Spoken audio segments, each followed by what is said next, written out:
Welcome, welcome, welcome. Welcome to you all into Dan and English Words Gimmick. Hello friends, Dan English came along with new word series. मैं ये कहना चाहूँगा दोस्तों, अगर आप अपने सेंटेंस में यूज करेंगे तो आपका वर्ड बात करने का, लिखने का अलग अंदाज आ जाएगा। जैसे आदमी तैयार होके कहीं पे जाता है, इन द सेम मैनर अगर आप वर्ड के साथ अगर सेंटेंस बनाते हैं तो आपका वो सेंटेंस अट्रैक्टिव दिखता है। तो इसलिए प्लीज़ वर्ड पे ध्यान दीजिएगा। जो हम लोग अभी वर्ड सीरीज चालू की है, और उस वर्ड को याद नहीं करना है, बार बार इसको देखिए और जैसे बोला जाता है वैसे आप ध्यान दीजिए, तो 100% आपको बोलना और लिखना सब आ जाएगा। इसके लिए हम लोग का कहना है कि यदि वर्ड के लिए पहले एक सिचुएशन क्रिएट कीजिए और सिचुएशन में उसको फिट करने का कोशिश कीजिए। तब क्या होगा कि यदि सिचुएशन आपको याद आएगा तो वर्ड भी पूरा ईच एंड एवरी उसका जो जिस्ट होता है सब आपको अंडरस्टैंडिंग में आ जाएगा। और यदि आप कॉन्वर्सेशन में जाते हैं या यदि बोलने में हो या लिखने में हो तो each and every field everywhere it will be applicable, कोई भी प्रॉब्लम नहीं होगा। तो इसके लिए जैसे मैं आज जो शुरू करने जा रहा हूँ डैन इंग्लिश वर्ड गिमिक, उसमें मैं कुछ वर्ड के साथ आया हूँ। तो वर्ड को मैं डिलिनेट उसको बताने से पहले मैं एक सिचुएशन क्रिएट किया हूँ, जैसे मैं अभी बताने जा रहा हूँ। A clandestine meeting was going on. Meanwhile, Ronald came there by donning fapri dress. On seeing his attire, all members were become berserk and frenzy. On the spur of the moment, decision has been taken to give him harsh punishment. Kneeling to the ground, Ronald started doing penance. अभी आप लोगों को ये situation उतना पता नहीं चला होगा क्योंकि इसमें वर्ड थोड़ा स्टैंडर्ड है, क्योंकि हम लोग का ये मानना है कि जो हम वर्ड यूज करेंगे वो भी स्टैंडर्ड यूज करेंगे। और यदि हम शुरू से ही प्रैक्टिस यदि ऐसा करेंगे तो अपना जो वर्ड का लेवल है वो थोड़ा हाई स्टैंडर्ड हो जाएगा। और कहीं भी यदि आप बोलेंगे, यदि कहीं लिखेंगे तो बहुत ही इफेक्टिव होगा। I certainly I guarantee on the basis of that you got kudos from all quarters. तो हम लोग शुरू करते हैं। पहला वर्ड क्लैंडस्टीन। सबसे पहले आपको उच्चारण मीन्स प्रोनाउंसिएशन पे ध्यान देना होगा। पहले सीरीज में आप देखे होंगे, सबसे पहला वीडियो में आप देखे होंगे कि मैं आ ई मैं सिखाया था means pronunciation. In the same manner यहाँ पे भी मैं दे रखा हूँ। यहाँ पे देखिए, आपको दिखेगा यहाँ पे क्लैंडस्टीन। देखिए क्लैन और डॉज से पहले एक लकीर में, लकीर का मतलब ये होता है कि जिस शब्द से पहले होगा उस शब्द पे जोड़ देना होगा।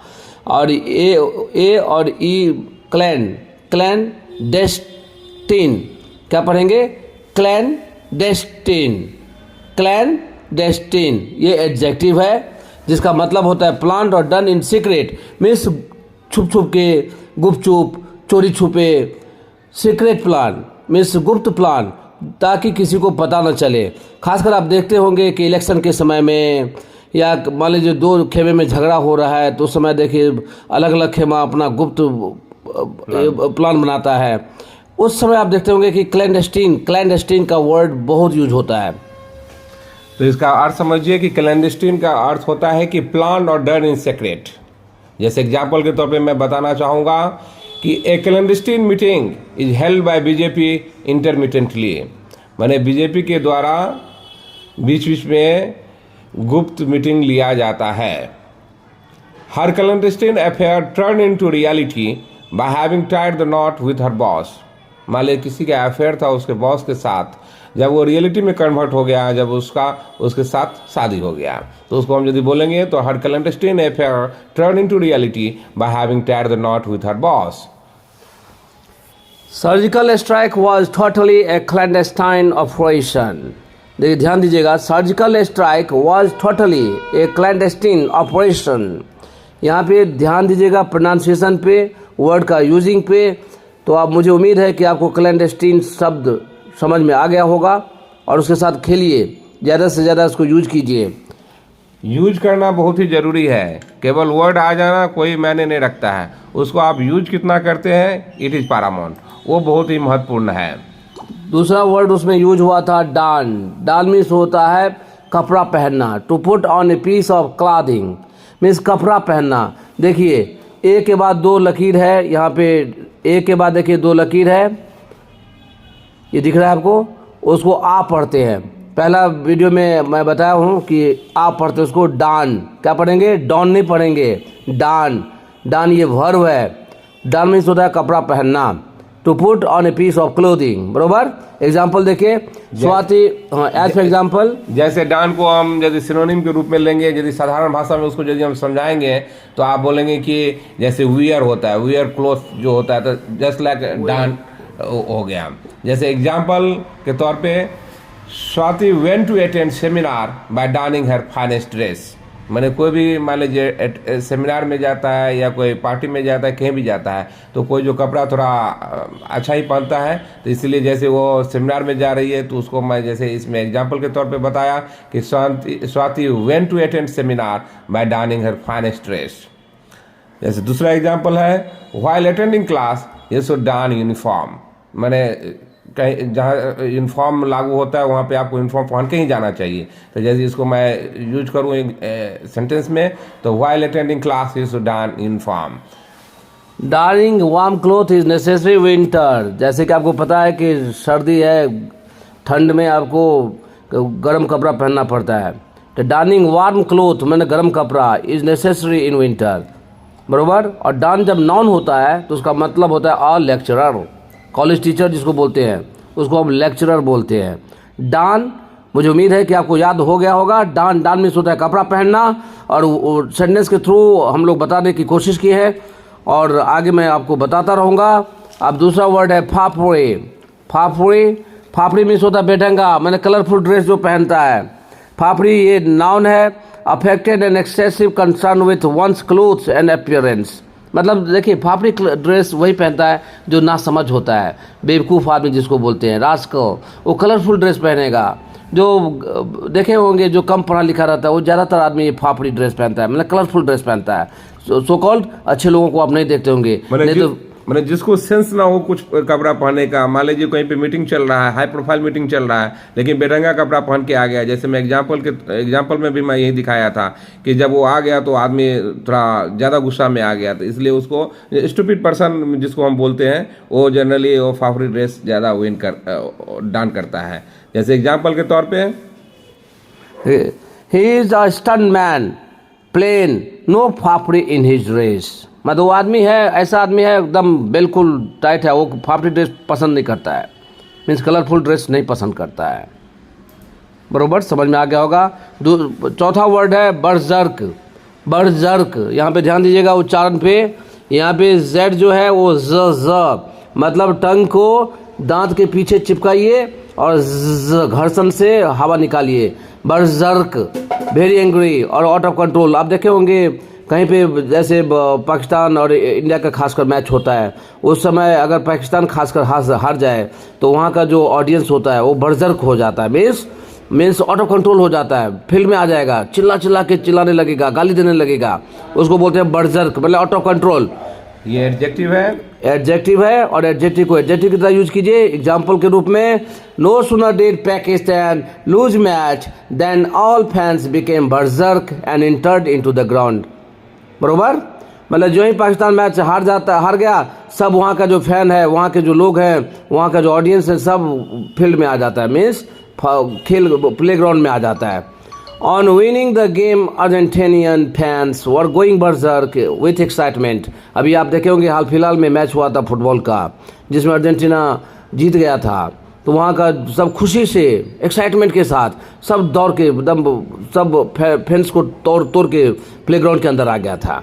On winning the game Argentinian fans were going berserk with excitement. और तीसरा एग्जांपल है, he went berserk even on trivial matter. मैंने छोटे छोटे बातों पे भी गुस्सा आ जाना, आउट ऑफ कंट्रोल हो जाना, उसी को बोलते हैं even berserk even on trivial matter. तो मुझे आशा है कि आप ये बर्जर का अर्थ समझ गए होंगे। और मैं आपको सलाह देना चाहूँगा कि छोटी छोटी बातों पे आप बर्जर्क मत होइए, मतलब आउट ऑफ कंट्रोल मत होइए, काबू में रहिए।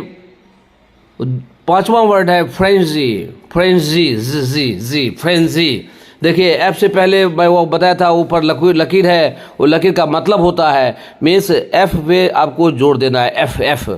एफ नहीं बोलेंगे, फॉर फ्रेंजी ये नाउन है। फ्रेंजी ये भी लगभग बर्जर्क के कैटेगरी में आता है, बर्जर्क और फ्रेंजी लगभग लगभग सेम है। ये भी एकदम अनकंट्रोल हो जाता, मतलब कंट्रोल से बाहर हो जाता है, आउट ऑफ कंट्रोल हो जाता है, एक्साइटमेंट में, खुशी से वायलेंट हो जाता है, बरोबर। ये बर्जर्क और ये फ्रेंजी जो है दोनों लगभग लगभग सेम है, बरोबर। इसका एग्जांपल देखिए, Messi's game winning goal sent the crowd in frenzy. मतलब ये मेसी जो है बहुत दिनों से बेचारा खेल रहा था और एक भी फाइनल में जा के हार जाता था, लेकिन फाइनली लोग बोलते हैं ना कि जो लड़ता है वही जीतता है, वो लड़ना नहीं छोड़ा। तो देखिए फाइनली वो वर्ल्ड फुटबॉल में अपना धमक दिखाया और अच्छा किया। और उस गेम में वो मेसी ही था जो कि बहुत ही अच्छा परफॉर्म किया। On the basis of that Argentina able to win the match. दूसरा एग्जांपल है, buying frenzy can be seen on the occasion of Navratri.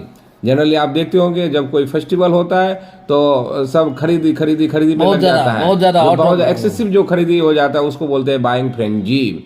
मैंने इसी में जैसे मान लीजिए कहीं पे किसी भी टर्म में इसको यूज कर सकते हैं। जैसे मैं तीसरा एग्जांपल दिया हूँ, over the celebrity marriage media frenzy was palpable और प्लॉजेबल। मीन्स कि मीडिया फ्रेंजी मैंने सब उसको इंटरव्यू लेने के लिए, उसको दिखाने के लिए पूरा बेताब है, उसी को हम बोल देंगे मीडिया फ्रेंजी। जैसे उसमें बाइंग फ्रेंजी यूज किए, ऐसे ही यहाँ पे मीडिया फ्रेंजी यूज किए। मुझे आशा है कि आप फ्रेंजी का अर्थ समझ गए होंगे। बस एक एक वर्ड पे ध्यान दीजिएगा और इस वर्ड के साथ खेल कीजिएगा, जैसे हम लोग बताए हैं वैसे आप कीजिएगा। देखिए एक है on the spur of the moment, ये इडियम है जिसको लोकोक्ति बोलते हैं। On the spur of the moment means तुरंत, तत्क्षण, उसी क्षण, देन एंड देयर, डिसीजन लेना means on the spot of the moment, तुरंत, देन एंड देयर, तुरंत वो डिसीजन लेता है, बिना सोचे, बिना ये किए डिसीजन ले लेता है। जैसे मैं एग्जांपल में दिखाया, on the spur of the moment we decided to go to Patna. बिना देरी किए, बिना विलंब किए हुए तुरंत डिसीजन लिए, तुरंत हम लोग पटना के लिए डिसाइड किए कि मुझे जाना है। तो इसको यूज करेंगे, on the spur of the moment we decided to go to Patna. दूसरा है, you should take concrete decision for side stepping the ambiguity on the spot of the moment.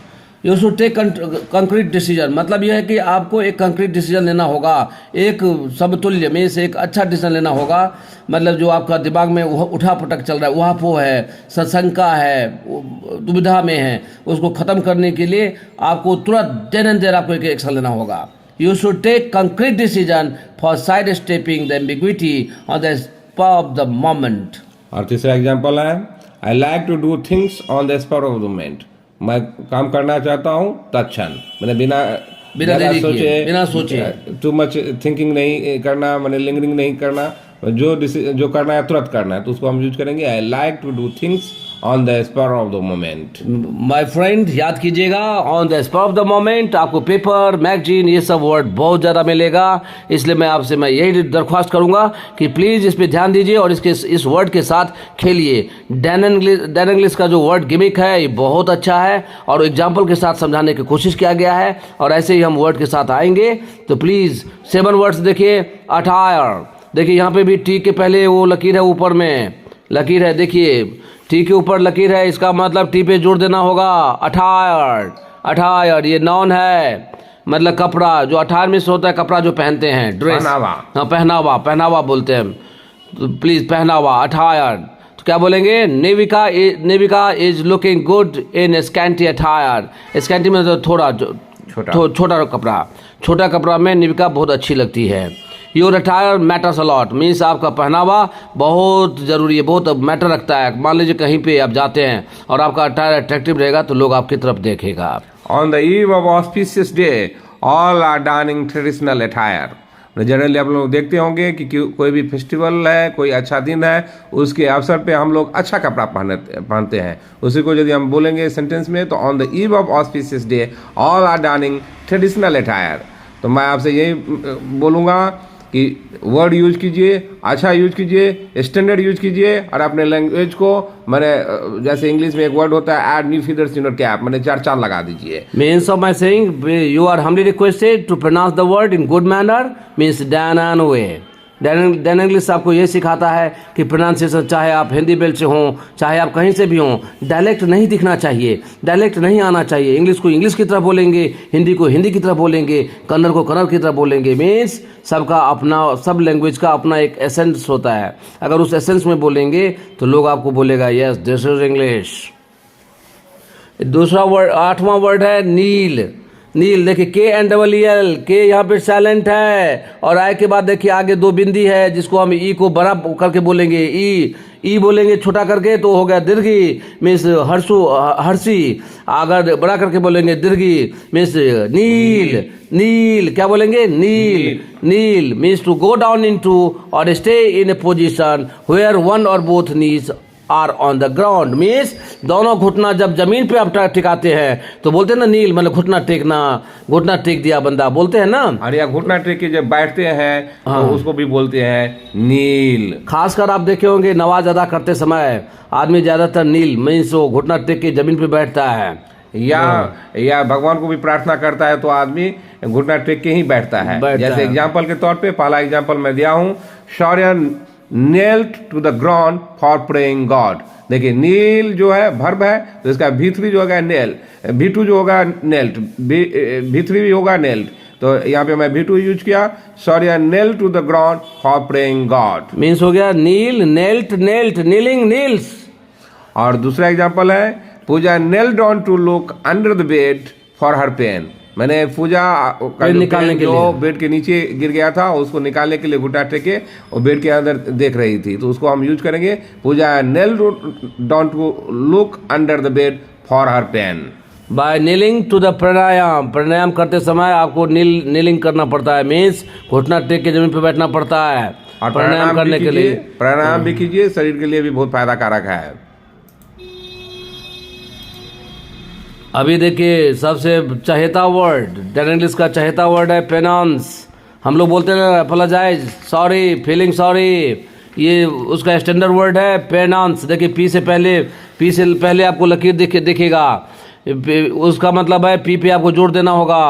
ये बहुत ज़्यादा आदमी इसका उच्चारण करता है पेनांस, पेनांस नहीं है पेनांस, पेनांस ये नॉन काउंटेबल है, मीन्स नॉन काउंटेबल है। फीलिंग सॉरी, अगर इसको भर बनाएंगे तो पेनांस से पहले डू लगाना होगा, डू पेनांस करना पड़ेगा, बरोबर। ये नाउन है, अगर इसको वर्ब की तरह यूज करेंगे तो डू पेनांस करना पड़ेगा, जिसका मतलब होता है फीलिंग सॉरी, मेकिंग और एक्सेप्टिंग अपोलोजाइज। मीन्स एग्जाम्पल, तो मैं ये कहूँगा कि आज से आप ज़्यादातर यूज कीजिए पेनांस का, क्योंकि आप फॉरगिव बहुत यूज किए, अपोलोजाइज बहुत यूज किए, आप पेनांस का यूज कीजिए। और जैसे एग्जाम्पल के तौर पे मैं दिया हूँ, पहला example, as a penance she said she would buy all box of chocolates. मान ली कोई गलती किया हो तो बोला कि मैं उसके रूप में मैं आपका पूरा चॉकलेट का बॉक्स खरीद लूंगा। दूसरा एग्जाम्पल है, they are doing penance for their sins, मैंने अपने गलतियों पे वो पश्चाताप करने के लिए बोलता है वी आर डूइंग पेनांस। वैसे देखेंगे SIN सीन मीन्स होता है पाप, गलती, मीन्स मिस्टेक। तो मेरे दोस्त आपको समझ में आ गया होगा। Please pay attention of that part which is very necessary.